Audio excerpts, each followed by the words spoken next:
सबसे पहले मैं आप सबको एक चीज फिर से याद दिलाना चाहता हूं कि हमें अपने तहसील में, हर गांव में, हर शहर में, हर म्युनिसिपल वार्ड में हर हफ्ते 5E मिशन के लिए खड़ा होना है। हमें हर हफ्ते इस 5E मिशन के लिए सैटरडे सेशंस करने हैं। और ये 5E मिशन किसी लिए, क्योंकि इन सभी लोगों के लिए, ये किसानों के लिए जो हमारे गांव में, हमारे शहर में रहते हैं, उन लोगों के लिए सब कुछ करना है, क्योंकि उनकी जिम्मेदारी हमने ली है, हमने उनकी रिस्पॉन्सिबिलिटी ली है। ये 5E मिशन इसके लिए नहीं करना है, ये सैटरडे सेशन इसके लिए नहीं करना है कि हमें बिजनेस के लिए, पैसा कमाने के लिए इसकी जरूरत है। कोई भी नहीं, कोई भी बिजनेस हाउस, कोई भी बिजनेस कंसल्टेंट, कोई भी जो बिजनेसमैन है, कोई भी नहीं बोलेगा कि आप इस 5 मिशन को करिए, 5E मिशन को करिए इस बिजनेस बढ़ाने के लिए, बिजनेस बढ़ाने के लिए, पैसा कमाने के लिए, आपके लिए, मेरे लिए।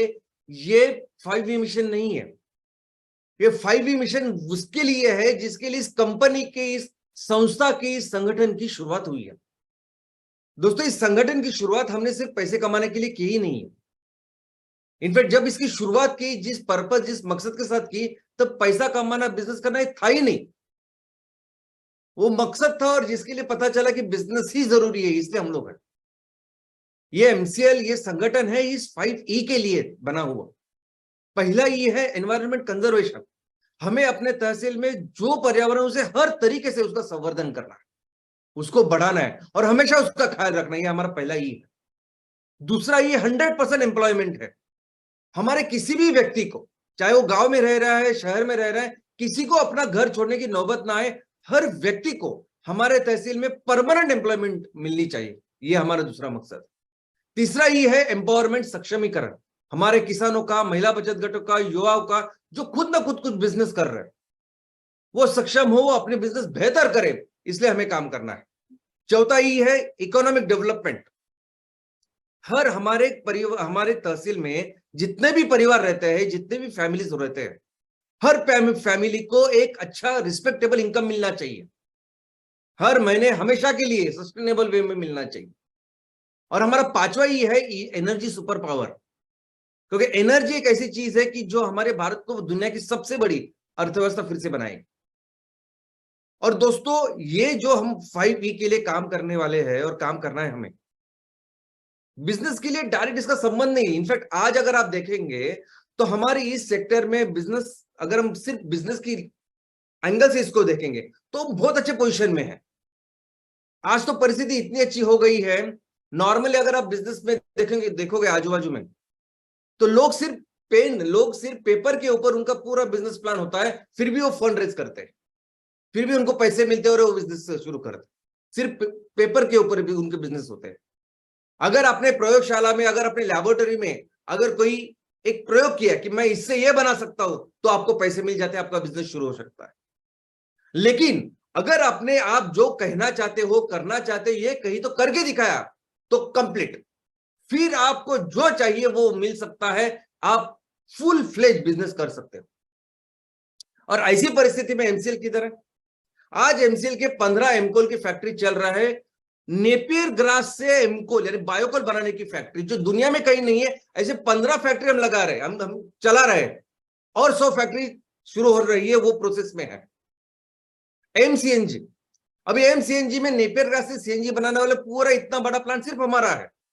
59 लोकेशन पे हम जो काम कर रहे हैं अभी MCNG का, ये 59 लोकेशन पे लोकेशन आइडेंटिफाई करना, उसके सब परमिशंस लाना और काम की शुरुआत करना, ये मोर देन 75% होता है किसी भी प्रोजेक्ट एग्जीक्यूशन में, जो हम लोग इतने बड़े स्केल पे, इतने बड़े लेवल पे कर रहे हैं। आने वाले दिनों में जो एम पिलेट्स होने वाला है, ये पूरी तरह से LPG को एलिमिनेट करेगा। ये सिंगल प्रोडक्ट हमें भारत की सबसे बड़ी कंपनी बनाने वाला है। और ये सब परिस्थिति में MCL अगर बिजनेस के एंगल से हम देखेंगे तो ये बहुत बहुत अच्छे पोजीशन में हम लोग हैं। बहुत दुनिया की नंबर 1 पोजीशन बायोफ्यूल में हम लोग बोल सकते हैं, इस लेवल पे हम लोग हैं। लेकिन फिर भी हम लोग कुछ क्यों नहीं कर रहे, कुछ चीजें क्यों नहीं कर रहे, या हमारे करने के तरीके अलग क्यों है? क्योंकि हम अपने किसानों के, हमारे बच्चों का भविष्य किसी फॉरेनर के हाथों में देना नहीं चाहते और कभी भी देंगे नहीं। लेकिन दोस्तों, हमें इस 5E मिशन के लिए काम करना है और ये सबसे बड़ी प्राथमिकता हमारी है। और इस 5E की मिशन हम अपने घर से शुरू करते हैं। हमारे अपने तहसील में, एमसीएल में काम करने वाला एमसीएल परिवार में जितने भी उद्योजक है, जितने भी हमारे फैमिली मेंबर्स है, उसको उनको हर महीने एक अच्छा इनकम मिलना चाहिए। अब इसके लिए इमीडिएटली काम शुरुआत करना होगा। मैं आपको बोलता हूं कि आप तहसीलों में जितने भी हमारे एमबीपी उद्योजक है, उनको कंपलसरी 15,000 रुपए महीना मिलना चाहिए। जो भी हमारे चैनल पार्टनर है, जो हर घर हर गांव में जाके उन्होंने इतना काम किया है विजन मिशन को बढ़ाने का, उनको 8 से 10,000 रुपए महीना मिलना चाहिए हमेशा मिनिमम। इसके लिए आज इमीडिएटली शुरुआत करते हैं। ये हमारा पहला कदम होगा और इमीडिएटली इसकी शुरुआत करते हैं। और ये काम करने के लिए यानी आपने अगर लिस्ट तैयार की, आपने पूरी लिस्ट तैयार की कि तहसील में मुझे मेरे इतने सारे फैमिली मेंबर्स हैं और मुझे हर महीने इनके लिए इतने पैसे कमाने हैं, तो ये टारगेट से आप आज शुरुआत करते हैं हम लोग हर तहसील में। और उस टारगेट से शुरुआत करने के बाद आज क्या कर सकते हैं? तो दोस्तों, एमकोल एमसीएनजी प्रोजेक्ट कंपलसरी है, क्योंकि इसके उसके बिना हम अपने देश को दुनिया की नंबर 1 अर्थव्यवस्था बना ही नहीं सकते। हम वो वॉल्यूम, वो 3,000 करोड़ का जो रेवेन्यू हमें हर तहसील में तैयार करना है, वो विदाउट एनर्जी हम कर ही नहीं सकते। और बात सिर्फ एक एमकोल एक एमसीएनजी प्रोजेक्ट की नहीं है, हमें तो उतने करने हैं जितना पोटेंशियल आज हमारे देश का है, हमारी तहसीलों का है, गांव का है, वो करना ही है। लेकिन आज इमीडिएटली अगर हमें बिजनेस करना है, इनकम कमाना है हमारे इस परिवार के लिए, तो इमीडिएटली क्या कर सकते हैं? तो सबसे अच्छा तरीका हो सकता है एमसीएल सस्टेनेबल प्रोडक्ट। इमीडिएटली अच्छा प्रोडक्ट हो सकता है कि एम कैफे। अब इस एमसीएल सस्टेनेबल प्रोडक्ट यानी कोई भी प्रोडक्ट हो सकता है। आज मेरे तहसील में को जो तो महिला बचत घट है, जो किसान है, जो यूथ है, वो क्या चीज तैयार कर सकते हैं, उससे हम शुरुआत कर सकते हैं। और कोई भी एकदम सिंपल, एकदम आसान, सिंपल ऐसा कोई प्रोडक्ट उससे शुरुआत कर सकते हैं, जो हर व्यक्ति को, हर घर को सुबह से दिन में कभी भी लग सकती है, ऐसी चीजों से शुरुआत कर सकते हैं। अभी एम कॉल में कैसा होना चाहिए प्रोजेक्ट, एमसीएनजी में कैसा प्रोजेक्ट होना चाहिए, ये ऑफकोर्स हम बताएंगे आपको। लेकिन मेरे तहसील में मेरे परिवार को इतना इनकम जनरेट करने के लिए मैं क्या कर सकता हूं, मेरे ही तहसील में रहने वाले लोग क्या कर सकते हैं अच्छी तरह से, जो प्रोडक्ट में तैयार करके बेच सकता हूं मार्केट में। ऐसे हजारों प्रोडक्ट का हमने हमेशा डिस्कशन किया है। तो दोस्तों, करिए काम इसके ऊपर, करिए काम इसके ऊपर, क्योंकि हर चीज को टाइम लगता है। यानी आज इमीडिएटली अगर आज से भी आपने शुरुआत की तो भी टाइम लगता है। यानी कौन सी प्रोडक्ट करेंगे, कौन सी चीज है जो है वो हमारे लोग अच्छी बना सकते हैं, कौन से कैपेसिटी में बना सकते हैं, उसका क्या टेक्निकल उसका स्पेसिफिकेशन होगा, कैसे मैं पैकेजिंग करूंगा। दोस्तों, हम डॉक्टर 10-10 साल पढ़ाई करते हैं और वो 10 साल पढ़ाई करने के बाद, डॉक्टर बनने के बाद भी अगर हमें कहीं क्लिनिक डालना होता है तो हम पहले सर्वे करते हैं कौन सी जगह पे मैं क्लिनिक डालूं। कभी कभी तो मैंने देखा है कि डॉक्टर्स वो वहां सिटी में जाके वही सेटल हो जाते हैं। उसके बाद ये सब सर्वे करने के बाद, लोकेशन आइडेंटिफाई करने के बाद, वो कंपाउंडर देखने के बाद 1.5 से 2 साल लगते हैं हमारा क्लिनिक नॉर्मल चलने के लिए, स्टेबल होने के लिए। और हमारे सामने भी अब कई सारे ऐसे उद्योजक है कि जो देखा है हमने कि आज वो एमकोल प्रोजेक्ट चला रहे हैं, लेकिन एमकोल प्रोजेक्ट में भी रॉ मटेरियल हो, मशीनरीज है, उसको सेल करना, ये हर प्रोसेस में। और इसमें तो हम लोग पायोनियर है। ये काम जो हम लोग कर रहे हैं दुनिया में कोई किसी ने कभी नहीं किया है जो हम लोग कर रहे हैं आज। तो इसको वक्त लगता है और वे वक्त सबको लगता है। ये वक्त हमको भी लगेगा, ये वक्त बिल गेट्स को भी लगा था, ये वक्त जेफ बेजोस को भी लगा था, ये धीरूभाई अंबानी को भी ये वक्त लगा था, और जो गमानी साहब है डीमार्ट के, उनको भी लगता है। तो ये प्रोसेस कंपलसरी है, लगती है। लेकिन आज ये इनकम कमाने के लिए, हमारे सभी परिवारों के लिए एक अच्छा इनकम मिलने के लिए आज क्या कर सकते हैं, ये इमीडिएटली आप सोचिए। क्योंकि आज अगर आप सोचेंगे तो हो सकता है कि 2-3-4 महीने के बाद हम लोग एक्चुअली ये प्रोडक्ट सेल करना शुरू कर दें। मैं सिर्फ एमएसपी की बात कर रहा हूं। और अगर आप तहसील में क्या कर सकते हो, इसके लिए मैं चाहता हूं कि हर हफ्ते आप सब टीम मेंबर के साथ मिलिए एक बार। अगर आपको कोई मार्गदर्शन चाहिए तो हमारे जो सीनियर बीडी है उनसे मिलिए। और एक बहुत अच्छा एग्जांपल है कार्तिक रावल साहब का। यानी किसी भी प्रोडक्ट को लेके आप किस तरह से काम कर सकते हो, किस तरह से उसकी तैयारी कर सकते हो, यानी वो प्रोडक्ट, उसके स्पेसिफिकेशन वो कैसे दिखेगा, उसके साथ कितना बिजनेस कर सकते हैं हम, उसके बिजनेस के टारगेट्स भी उन्होंने सेट करके रखी। तो मेरी आप सबसे विनती है कि हर तहसील में हमारे जो भी परिवार है, परिवार सदस्य है, जो भी एंटरप्रेनर है, अभी उनका सस्टेनेबल इनकम अभी शुरू होना चाहिए। इसके लिए अभी काम की शुरुआत इमीडिएटली करते हैं। तो चलिए शुरुआत करते हैं आज के टॉपिक से, और आज का टॉपिक बहुत ही इंटरेस्टिंग है जिसका नाम है एटमॉस्फेयर। दोस्तों, क्या आपको पता है कि पूरे इस ब्रह्मांड में लाखों करोड़ों बहुत सारे ऐसे ग्रह हैं, लेकिन पृथ्वी ऐसा ग्रह है कि जिसके ऊपर दुनिया है, जिसके अंदर जीवन है, दुनिया है, और करोड़ों जीव अलग अलग तरह के हैं इस दुनिया में रहते हैं। तो वो क्या विशेषता है, वो क्या स्पेशलिटी है कि जिसकी वजह से पृथ्वी ये जो ग्रह है इसमें ये दुनिया रहती है, ये जिंदगी है, और ये रहस्य है, ये इसका कारण है ये एटमॉस्फेयर। इसका कारण है ये वातावरण, वायुमंडल भी इसको कहते हैं। वात आवरण, वात यानी वायु, आवरण यानी आवरण। तो इस पृथ्वी, इस गोले के ऊपर जो इस वायु का आवरण है इसे हम वातावरण कहते हैं। एटमॉस्फेयर भी उससे ही कहते हैं, एटमॉस वायु और स्फीयर यानी गोला। तो ये एटमॉस्फेयर, ये वातावरण है कि जिसकी वजह से इस पृथ्वी के ऊपर ये दुनिया, ये जीव मुमकिन है। तो दोस्तों, कैसे शुरुआत हुई इस वातावरण की, एटमॉस्फेयर की? तो ये समझने के लिए पहले ये जानते हैं कि ये पूरे सौर मंडल, सोलर सिस्टम जो हम कहते हैं, उसकी शुरुआत कैसे हुई। मैं आपको बताना चाहूंगा कि सौर मंडल यानी क्या, सोलर सिस्टम यानी क्या।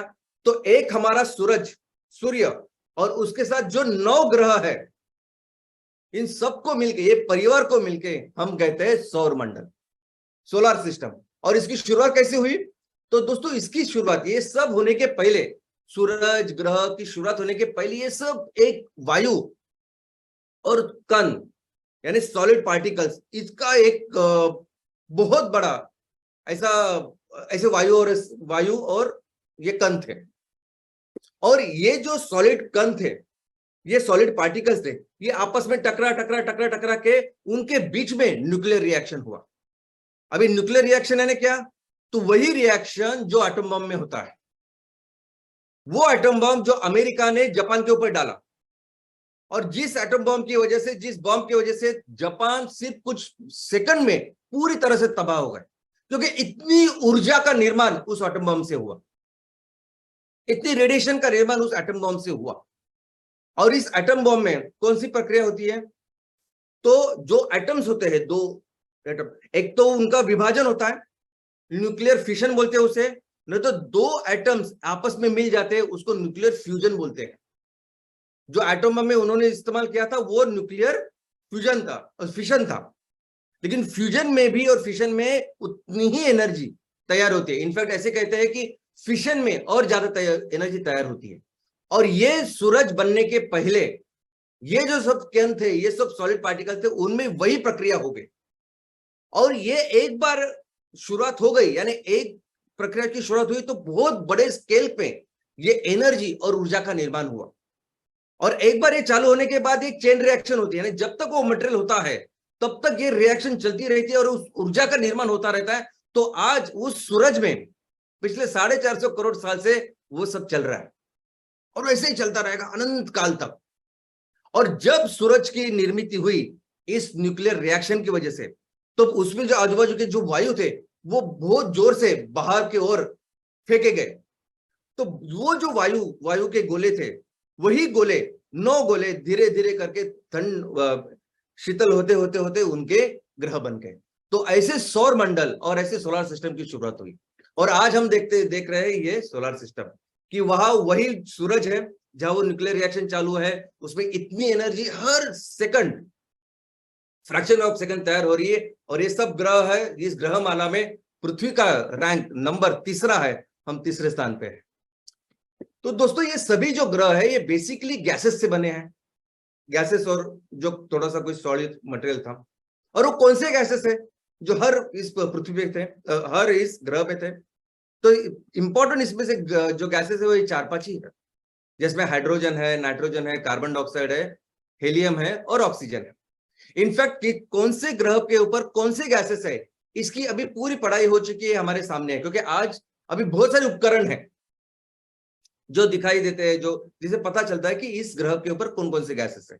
तो आप देख सकते हैं कि सबसे पहला जो ग्रह है मर्क्यूरी, उस पर 42% ऑक्सीजन है, 29% नाइट्रोजन है, 22% हाइड्रोजन है, और ऐसे हर ग्रह का ये कॉम्पोजिशन है। लेकिन हमारा जो ये ग्रह है, हमारे ये जो पृथ्वी ये बहुत स्पेशल है। स्पेशल क्यों है? एक तो उसका डिस्टेंस सूरज से एक बहुत अच्छे लोकेशन पे है, लेकिन सबसे इंपॉर्टेंट है उसका कंपोजिशन इन गैसेस का। तो कंपोजिशन क्या है? तो कंपोजिशन ये है कि हमारी इस पृथ्वी के ऊपर 78.1% नाइट्रोजन है और 20.9 यानी ऑलमोस्ट 21% ऑक्सीजन है, 0.9% ऑर्गन है, और चौथा जो सबसे बड़ा जो कॉन्स्टिट्यूएंट्स है वो बाष्प है, वेपर है, वाटर वेपर। अब ये जो बाष्प होता है हवा में, ये 0 से लेके 5% तक हो सकता है। यानी ऐसी हवा जो समुद्र के ऊपर है वहां उस पर ज्यादा बाष्प रहता है, और ऐसी हवा जो जमीन के ऊपर है वो बहुत ही ड्राई है, वहां बाष्प बिल्कुल नहीं होता। तो दोस्तों, हमारी पृथ्वी पे अगर आप देखोगे तो हमारी पृथ्वी की भी शुरुआत 450 करोड़ साल पहले हुई। अभी 450 करोड़ साल पहले जब पृथ्वी की शुरुआत हुई तो पृथ्वी भी एक सिर्फ गैस का गोला था, बड़ा गोला था। उसके बाद उसको आज इस परिस्थिति में आने के लिए पहले 50 करोड़ साल लगे। लेकिन ये आने का जो प्रोसेस था वो 3 अलग अलग फेजेस में डिवाइड होता है। पहली फेज क्या है? तो अर्ली एटमॉस्फेयर। आज ये एटमॉस्फेयर है जिसकी वजह से हम जिंदा है, सब कुछ हो रहा है, जिंदगी है। लेकिन पहले जब पृथ्वी तैयार हुई तब एटमॉस्फेयर बहुत अलग था। गैसेस ये नहीं थे जो अभी सामने दिख रहे हैं हमें। बहुत ज्यादा कार्बन डाइऑक्साइड था, बहुत ज्यादा मीथेन था यानी आज से 200 गुना ज्यादा कार्बन डाइऑक्साइड था। लेकिन उसके बाद जैसे जैसे पृथ्वी ठंडी होती गई, ये उसमें जो बाष्प था वो बाष्प से पानी बना और इतने बड़े ओशन या महासागर की निर्मित हो गई। लेकिन इस महासागर के लिए जो बेसिन चाहिए वो कैसे तैयार हुआ? तो जब ये पृथ्वी तैयार हो रही थी तब उसमें इनिशियली बहुत सारे वोल्केनो, ज्वालामुखी तैयार होते थे। और इन ज्वालामुखी का मतलब आपको तो पता है कि ज्वालामुखी यानी फटती है पृथ्वी।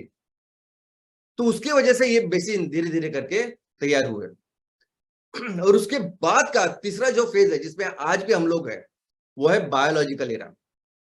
यानी पृथ्वी ठंडी हो गई, महासागर तैयार हो गए, उसके बाद जो की उत्पत्ति किससे हुई? तो हमारे सुपर हीरो, पिछले हफ्ते हमने जिसके बारे में पढ़ा समझा, वो हमारे सूक्ष्म जीव। हमारे सूक्ष्म जीव है जिनकी वजह से इस पृथ्वी के ऊपर जो की शुरुआत हुई। सबसे पहले आए हमारे बैक्टीरियाज, उसके बाद आए दुनिया के पहले एक पेशीय वनस्पति यानी कौन? अलगे। उसके बाद आए दुनिया के पहले एक पेशीय प्राणी यानी प्रोटोजोआ। और बाद में फिर अलगे से फिर वो पूरी, यानी अभी हम देख सकते हैं कि बहुत अलग अलग तरह के पेड़ दिखते हैं, वनस्पति दिखती है। आज हम लोग देखते हैं अलग अलग तरह के प्राणी दिखते हैं। ये सब उन पहले एक पेशीय वनस्पति और एक पेशीय प्राणी, इनसे इनकी शुरुआत हुई है। लेकिन हमारे इन सुपर हीरो ने हमारे इस माइक्रो ऑर्गेनिज्म में सिर्फ इतना काम नहीं किया, सबसे इंपॉर्टेंट काम ये किया कि इसके ऊपर हम जी सके, ये जिंदगी हो सके, ऐसा वातावरण उन्होंने तैयार किया। ये पूरा कार्बन डाइऑक्साइड खाने का काम अगर इन्होंने किया तो इन्होंने किया। ये जो वनस्पति थी, ये जो अलगे थे, इन्होंने कार्बन डाइऑक्साइड पूरा खा के ऑक्सीजन इसमें डाला, और जिसकी वजह से अभी ऑक्सीजन इतना ज्यादा है और कार्बन डाइऑक्साइड बिल्कुल कम है। दोस्तों, यही कारण है कि इंटीरियर पृथ्वी का जो अंतरंग है वो इस तरीके से दिखता है। जैसे जैसे यानी कोई भी गोला, अगर आप गर्म गोला अगर ठंड होता हुआ अगर आप देखते हो, जो शीतल हो रहा है, उसका टेम्परेचर कम हो रहा है, अगर आप देखते हो तो आपको समझ में आएगा। तो वैसे भी पृथ्वी के साथ हुआ, जैसे जैसे पृथ्वी ठंड होती गई, शीतल होती गई, तो जो हल्की चीजें थे वो ऊपर चले गए, जो हमारे इस पृथ्वी के ऊपर है, जिसे हम कहते हैं क्रस्ट। जो ऐसी चीजें हैं जो अभी भी पूरी तरह से सॉलिड नहीं हुई, वो सेमी सॉलिड ऐसी स्थिति में है, इसको कहते हैं हम लावा। जो दूसरा मेटल करके उसका भाग है, और तीसरा विश्व में जो भाग है उसको कहते हैं कोर। अब ये कोर सबसे हेवी जो मेटल है उससे बना हुआ है, यानी उसमें लेड, उसमें आयरन, निकेल, ये सब कुछ भरा हुआ है और वो सॉलिड है। तो इस तरह से हमारे पृथ्वी का अंतरंग भी है। लेकिन दोस्तों, सबसे इंपॉर्टेंट बात यहां से शुरू होती है। दोस्तों, ये जो सेक्टर है, जो बहुत सारा टेक्निकल आपको लगेगा, आपको बहुत ही ज्यादा डिफिकल्ट ऐसा लगेगा, लेकिन इस सेक्टर में भारतीयों ने जो काम किया है, इस सेक्टर में हमारा देश, हमारी संस्कृति कितनी ज्यादा डेवलप थी, ये अगर आप जानोगे, ये अगर आप समझोगे, तो आपका हमारे देश के बारे में, हमारे संस्कृति के बारे में जो आदर या गर्व था वो बहुत ज्यादा आज बढ़ने वाला है। चलिए समझते इसको। सबसे पहले तो मैं बताऊं कि ये जो शास्त्र जिसे पूरी दुनिया में ज्योग्राफी के नाम से जाने जाते हैं, और वो पिछले 200-300 सालों में ज्यादा डेवलप हुआ है क्योंकि ज्यादा अच्छी तरह से उपकरण आए हैं, ज्यादा अच्छे मैथ्स फिजिक्स के नियम हमें समझे हैं, तो ये बाकी की चीजें पता चला है। लेकिन ये शास्त्र सदियों से भारत में भूशास्त्र के नाम से हमने इसको डेवलप किया है। भूशास्त्र, भू यानी भूमाता हमारी पृथ्वी, और शास्त्र यानी साइंस। और हम इतने ज्यादा डेवलप थे, हमने इस नॉलेज को, इस साइंस को, इस शास्त्र को इतने ज्यादा डेवलप किया था कि लोग, हजारों लाखों लोग हजारों मील का सफर करके सिर्फ यहां पढ़ाई करने के लिए आते थे। अगर एंशिएंट ट्रैवलर्स, जो लोग यहां आए पढ़ाई करके निकल गए, इसकी लिस्ट अगर आप देखोगे तो हम ज्यादा इसके बारे में पढ़ते नहीं। एक तो हमें चाइनीज नाम पता है, बाकी यूरोपियन, बाकी सब, लेकिन बहुत सारे ग्रीक, रोमन्स, ये सब लोग, पर्शियन, यहां आके गए हैं बहुत सारे लोग, और उन्होंने फिर वहां जाके उसमें पढ़ाई की है, कंट्रीब्यूट की है।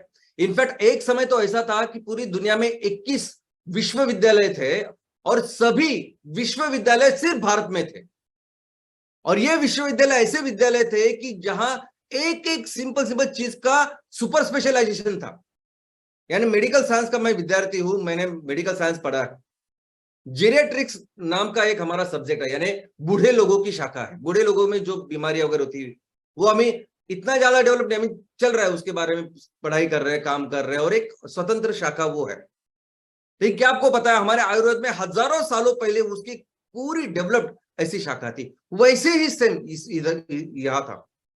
इतने सारे हेरोडोटस, मेगास्थनीज, इतने बड़े बड़े नाम उन्होंने यहां पढ़ाई करके वो बाद में वहां गए हैं। अब इसका एग्जांपल मैं आपको देना चाहता हूं कि दोस्तों, हमारे संस्कृति में कछुए का बहुत महत्व है।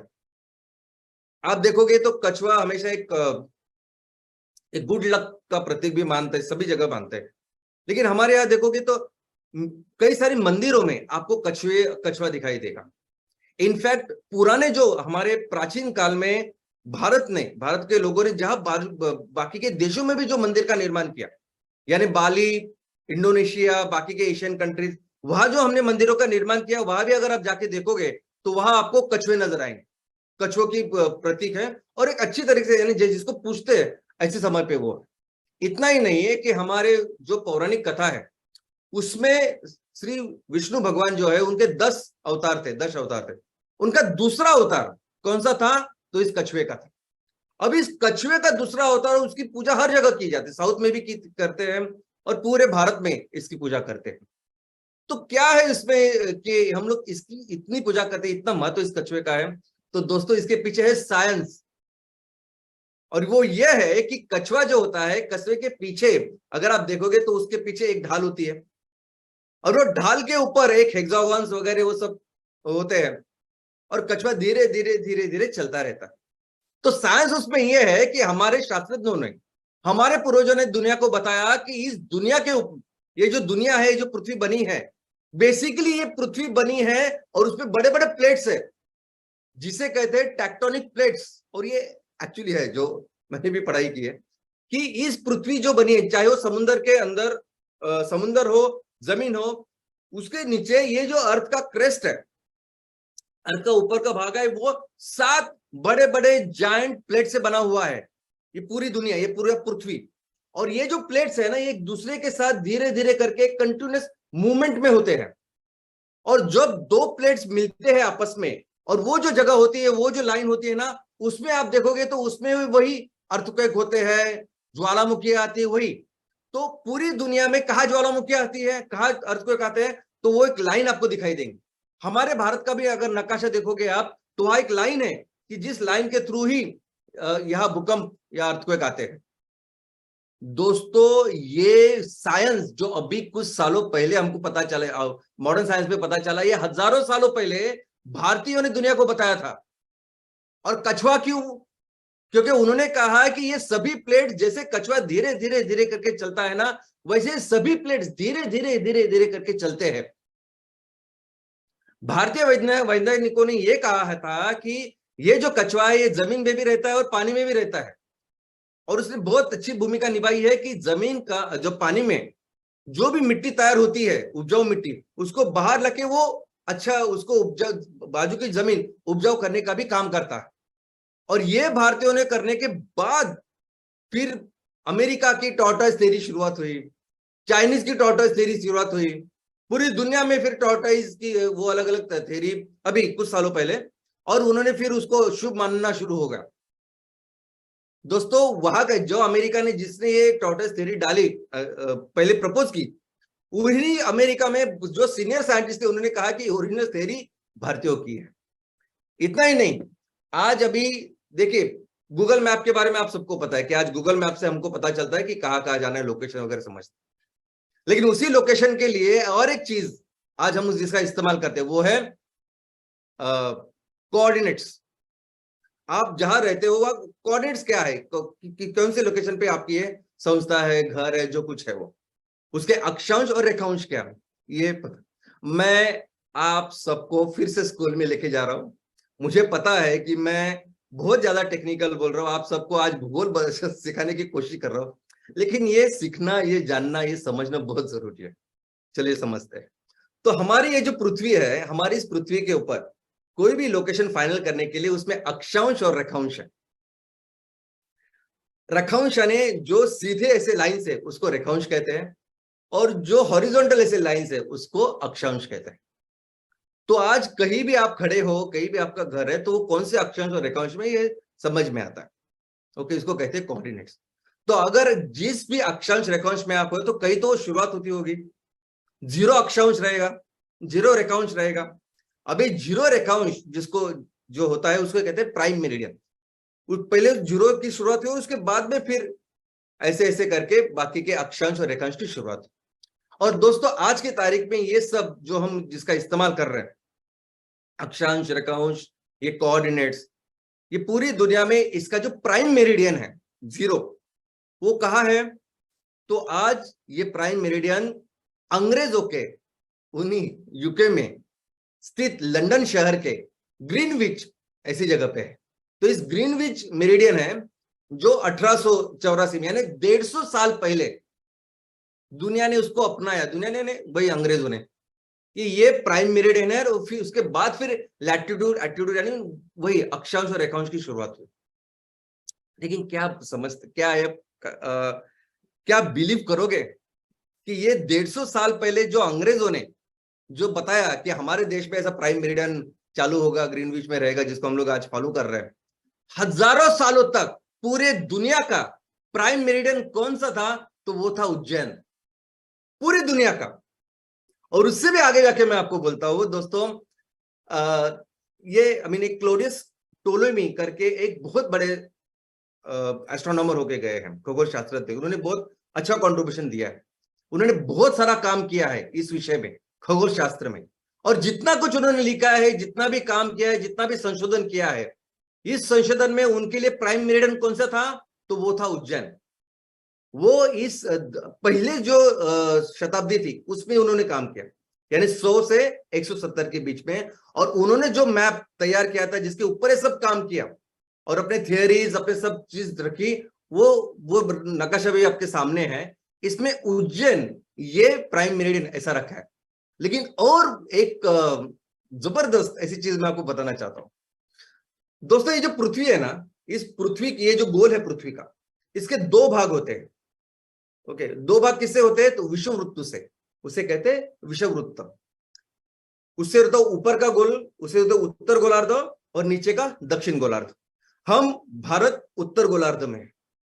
अभी उत्तर गोलार्ध जो है ना, वो भी दो टुकड़ों में उसका डिवाइडेशन होता है, जिसे कहते हैं कर्कवृत्त। और नीचे जो साउथ का गोल है उसको कहते हैं विषम कर्कवृत्त और मकर वृत्त। कर्कवृत्त जो है ना वो भारत से जाता है। ओके, तो हमारा जो भारत है उत्तर गोलार्ध में है, और हमारे यहां से कर्कवृत्त भी जाता है। उज्जैन नगरी, उज्जैन शहर जो आज भी है, उससे प्राइम मेरिडियन जाता है। और जहां से ये प्राइम मेरिडियन जाता है और कर्कवृत्त भी जाता है, वो जो पॉइंट है ना कि जिसमें प्राइम मेरिडियन और कर्कवृत्त जाता है, उसी पॉइंट में बना हुआ है ये मंदिर जिसका नाम है महाकालेश्वर। क्या आप सोच सकते हैं? हमारे देश में 12 ज्योतिर्लिंग है, महादेव के अलग अलग लिंग, उसमें से एक ज्योतिर्लिंग करके महाकालेश्वर की पूजा की जाती है। और ये उसी स्थान पे, उसी पॉइंट पे है जहां कर्क वृत्त और हमारा प्राइम मेरिडियन मिलते हैं। इनफैक्ट ये वो जगह है, उज्जैन वो जगह है कि जहां हमारे आदि भास्कराचार्य जो सबसे महान ऐसे शास्त्रज्ञ थे, पूरी जिंदगी उन्होंने यही रह के खगोल शास्त्र की डेवलपमेंट की। दोस्तों इसी के बाद यही सन 1700 में वहां के राजा लाल सिंह, इन्होंने राजा ने वहां एक ऑब्जर्वेटरी यानी निरीक्षण ऐसे गृह का भी निर्माण किया। अभी कितने लोगों को पता है कि उज्जैन में ऐसा निरीक्षण गृह है? यानी 1700 साल में, यानी अंग्रेज यहाँ एस्टेब्लिश भी नहीं हुए थे, तब कुछ नहीं थे, सिर्फ आए थे धीरे धीरे करके। तब 1700 के 17वें शतक में उन्होंने उसकी इस ऑब्जर्वेटरी का निर्माण किया ताकि हम खगोल शास्त्र की पढ़ाई कर सके। अभी कितने लोगों को पता है, मुझे बताइए, कि उज्जैन में इतना बड़ा, इतनी बड़ी प्लेस है। हो सकता है कि उज्जैन के कुछ लोगों को पता होगा, लेकिन बाकी सब लोगों को पता ही नहीं। हमें पता ही नहीं कि इतनी बड़ी जगह, इतनी बड़ी साइंस का जो बड़ा एक इंपॉर्टेंट जगह इस उज्जैन में, ऐसी ऐसी जगह में है। लेकिन यही जगह अगर अमेरिका में होती, लंदन में होती, तो ये तो उनका नेशनल, राष्ट्रीय स्मारक होता। और हमारी ये परिस्थिति कि हम जानते भी नहीं, बच्चों को तो पता नहीं, उनको उनके किताबों में ये सब कुछ लिखा नहीं, लेकिन हमारे जैसे जो पढ़े लिखे लोग हैं उनको भी पता नहीं कि उज्जैन में ये सब कुछ ऐसा है। और मैं कहता हूं कि सिर्फ उज्जैन में नहीं है, आप जिस भी राज्य में रह रहे हो, जिस भी जगह में रह रहे हो, आप सिर्फ थोड़े से अपने तहसीलों को देखिए बराबर से।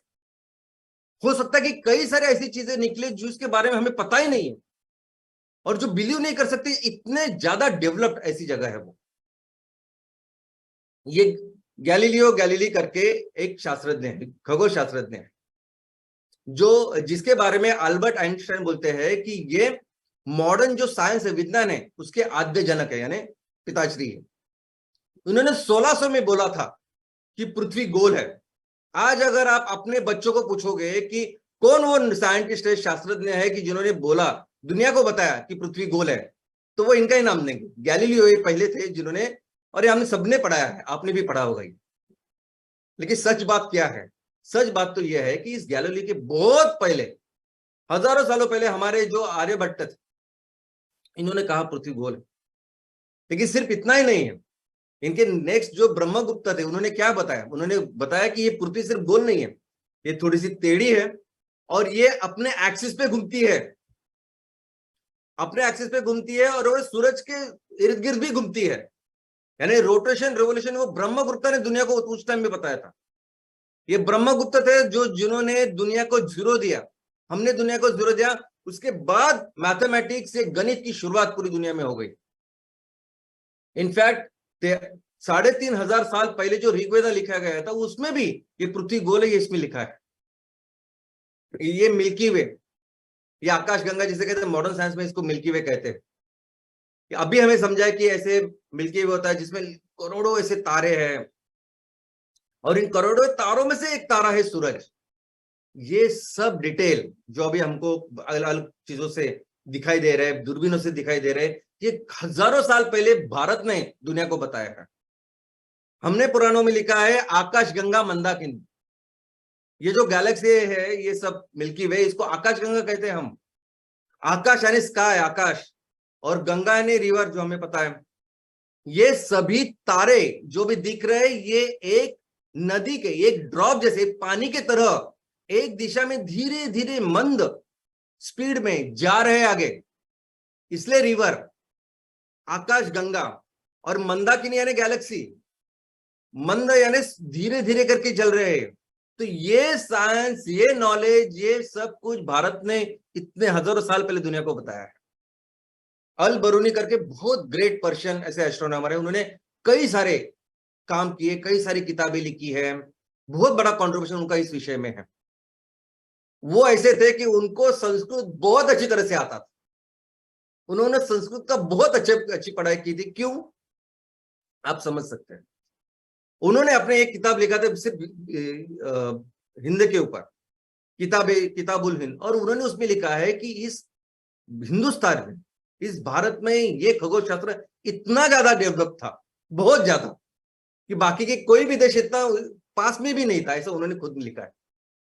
दोस्तों उसके बाद लालाचार्य करके एक शास्त्रज्ञ थे जो आज से 1300 साल पहले थे, और उन्होंने अपनी किताब शिशाद्री वृद्धि तंत्र, ऐसे इस किताब में इस एटमॉस्फेयर यानी ये जो वातावरण है, वायुमंडल है, इसके 7 अलग अलग लेयर्स है ये बताया था।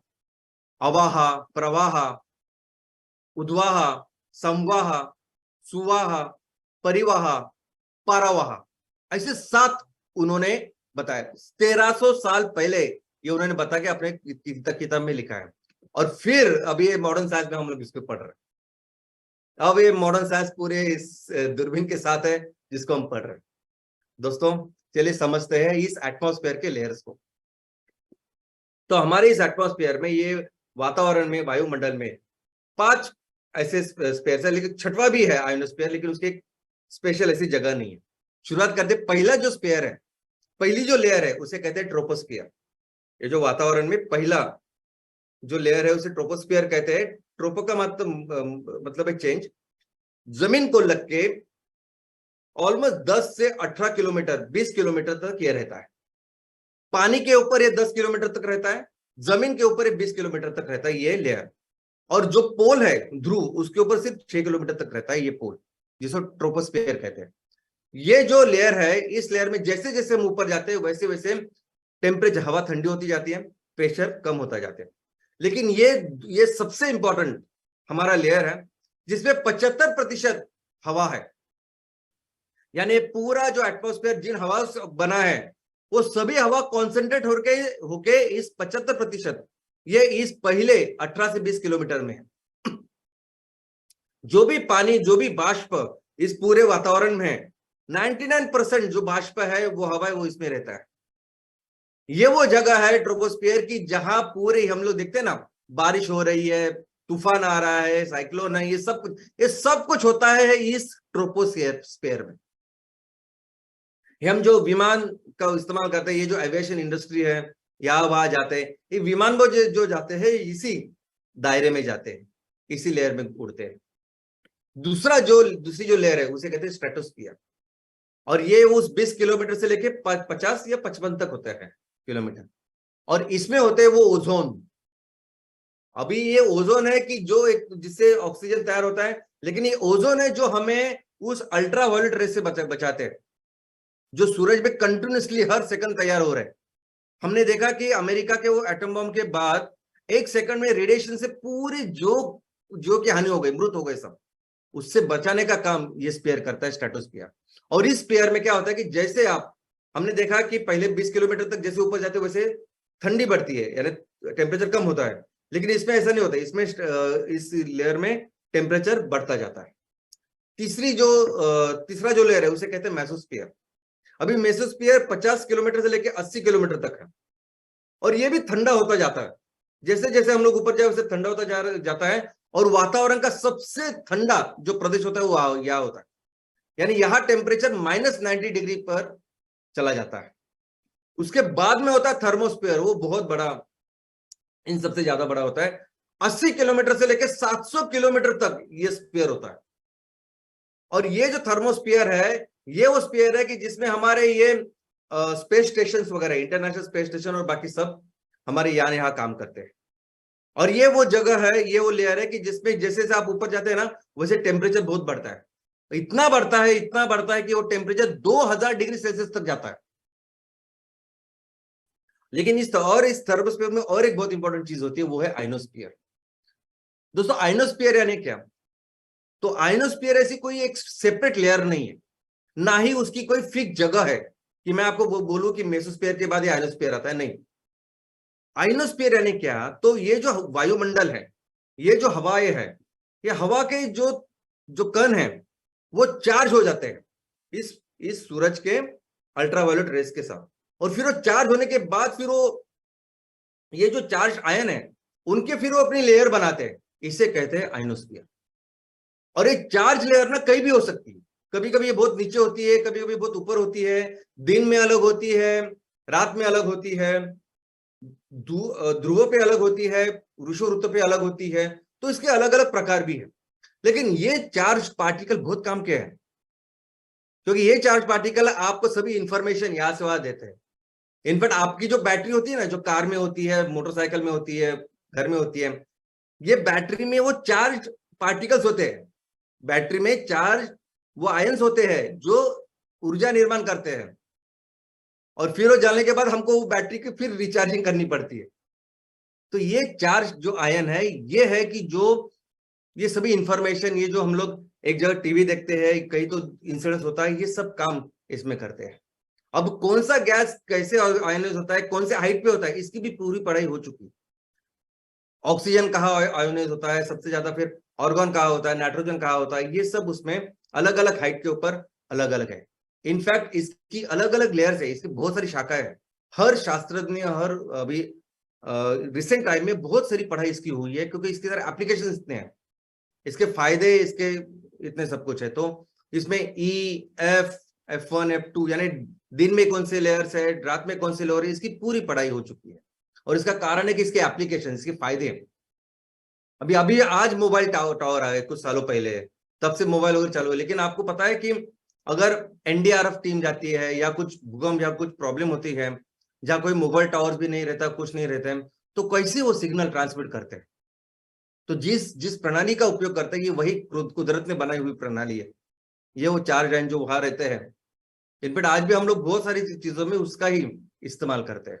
रेडियो वेव्स वगैरह ट्रांसमिट करने का काम ये चार्ज आयन करता है। इनफैक्ट आयनोस्फीयर ऐसा स्फीयर है कि इसके बारे में एक अलग सेशन हो सकता है। ये छोड़ के फिर आखिरी जो स्फीयर है वो है एक्सोस्फीयर। 700 किलोमीटर, 800, 1000 किलोमीटर से लेकर 10,000 किलोमीटर तक होता है। इसको एक्सोस्फीयर ऐसा कहते हैं क्योंकि इसमें जो हवा है बहुत बहुत ज्यादा पतली होती है, यानी बहुत कम होती है। इसमें हवा के आयन जो है वो कभी वातावरण में हो सकते हैं, स्पेस में जाते हैं तो ऐसे आते जाते रहते हैं। इसको एक्सोस्फीयर कहते हैं। तो दोस्तों, इस एटमॉस्फेयर का इंपॉर्टेंस क्या है?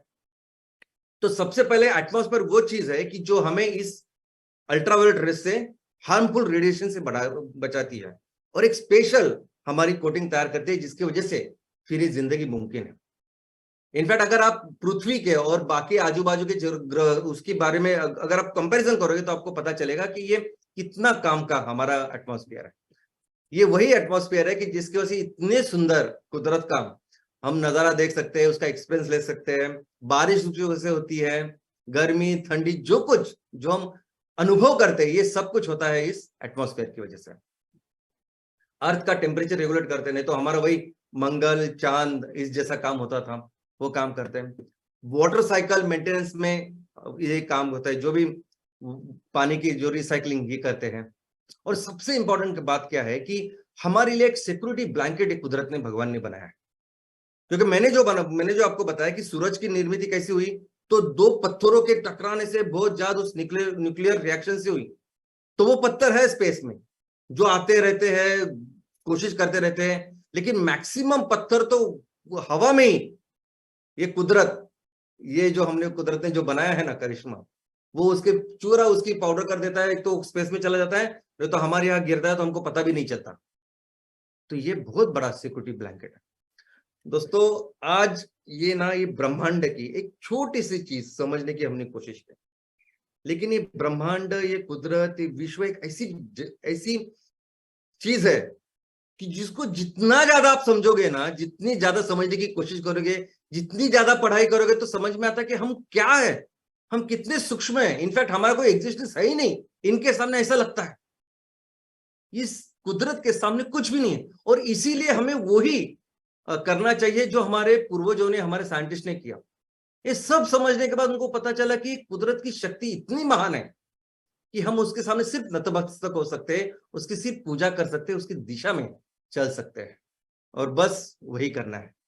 लेकिन आज और एक बात समझ में आई कि ऐसा सब्जेक्ट जो कितना टेक्निकल लगता है, ऐसा सब्जेक्ट जिसमें अभी अमेरिका के कुछ बड़ी बड़ी कंपनियां स्पेस के ऊपर कंपनियां तैयार, स्पेस एविएशन, स्पेस ट्रेवलिंग, ऐसे कुछ तैयार कर रही है। ऐसे सबसे ज्यादा टेक्निकल चीजों में भारत कहाँ था? क्या है भारत? हम जिस भूमि में रहते हैं वो भारत कितना महान है, कितना महान था, और कितना महान आज भी है और हो सकता है। और बस हमारा एक ही मकसद है, हमारे इस महान देश को मिलकर फिर से सबसे महान बनाने का। Thank you.